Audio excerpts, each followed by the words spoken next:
ആ മുറിയുടെ നിലത്തൊരു മൂലയിലായി ഒരു പെൺകുട്ടിയുടെ മുട്ടുകാൽ മുഖം ചേർത്ത് കുഞ്ഞിരിക്കുന്ന കല്യാണി കണ്ടു. കുറച്ചു സമയോളം നോക്കിയ ശേഷം കല്യാണി ആ മുറിയുടെ വാതിലേക്ക് ചെന്ന് നീങ്ങി. ആരുടെയോ സാമീപ്യം അറിഞ്ഞ പോലെ ഭദ്രമുഖമുയർത്തി മുന്നിൽ നിൽക്കുന്ന സ്ത്രീയെ നോക്കി. കല്യാണി ആ മുഖം കണ്ട് 2 ചുവട് പുറകിലേക്ക് വേച്ചുപോയി. കുഴിഞ്ഞ കണ്ണുകൾക്ക് ചുറ്റിലും കറുപ്പ് പടർന്നു പിടിച്ചിരിക്കുന്നു. മെലിഞ്ഞുണങ്ങി കവിൾ പോലും ഒട്ടിയൊരു രൂപം. ശരീരത്തിന് അല്പം പോലും രക്തത്തിന്റെ അംശമുണ്ടോ എന്നറിയാൻ പറ്റാത്ത വിധത്തിലുള്ള വെളുപ്പ് നിറമാണ്. ജീവനുള്ള ശവം എന്ന് വേണം പറയാൻ. കല്യാണി കണ്ണം ഭദ്ര നിലത്തുനിന്ന് പതിയെ എഴുന്നേറ്റു. വേച്ച് 2 ചുവട് വെച്ചവളുടെ കാലിൽ മുറുകിയ ചങ്ങലയുടെ ശബ്ദത്തിൽ കല്യാണി പകപ്പോടെ നിലത്തേക്ക് നോക്കി. ഭദ്രയുടെ വലതുകാൽ കട്ടിലിന്റെ കാലുമായി ബന്ധിച്ചിരിക്കുകയാണെന്ന് കാണെ കല്യാണി വീണ്ടും പകപ്പോടെ ഭദ്രയെ ഉറ്റുനോക്കി.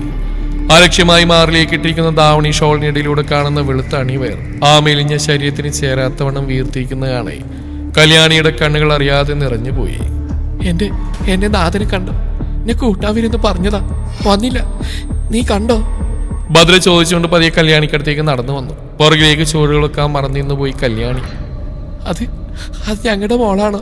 എന്റെ നാഥന്റെയും മോളാണോ? നിന്റെ കയ്യിൽ എനിക്ക് തരൂ, ഒന്ന് തരൂ എനിക്ക്. ഇരു കൈകളും നീട്ടി അല്പം വേഗത കൂട്ടി വന്ന ഭദ്ര ചെങ്ങലയുടെ ബന്ധനത്തിൽ തറഞ്ഞുകൊണ്ട് വേദനയോടെ നിലത്തേക്ക് വീണു. കാലിൽ ചങ്ങല വലിഞ്ഞുണ്ടായ വ്രണത്തിൽ ഒരിക്കൽ കൂടി മുറുകിയ ചങ്ങല അവളുടെ പ്രാണൻ പറിച്ചെടുക്കുന്ന വേദന സമ്മാനിക്കുമ്പോഴും ഇരു കൈകളും കല്യാണിക്ക് നേരെ നീട്ടിക്കൊണ്ട് യാചിക്കും പോലെ നോക്കി ഭദ്ര. മറുത്തൊന്നും ചിന്തിക്കാതെ ഭദ്രക്കടുത്തേക്ക് മുട്ടൂത്തിരിക്കുമ്പോൾ അവൾ നീട്ടിയ കൈയിലേക്ക് തന്റെ കാവ്യമോളെ കല്യാണി വെച്ചു കൊടുത്തു. കുഞ്ഞിനെ വാങ്ങി മാറോട് അണച്ചു പിടിച്ച് നിറങ്ങി നീങ്ങി ചുമരിലേക്ക് ചാരിയിരുന്ന ഭദ്ര ഒരു വേള കുഞ്ഞിനെ മുലയൂട്ടാൻ എന്ന വണ്ണം ധാവണി ഷോൾ ഒതുക്കി വെക്കുന്ന കാണെ പിടിച്ചു വെച്ച തേങ്ങൽ കല്യാണിയുടെ വായിലൂടെ പുറത്തേക്ക് വന്നു.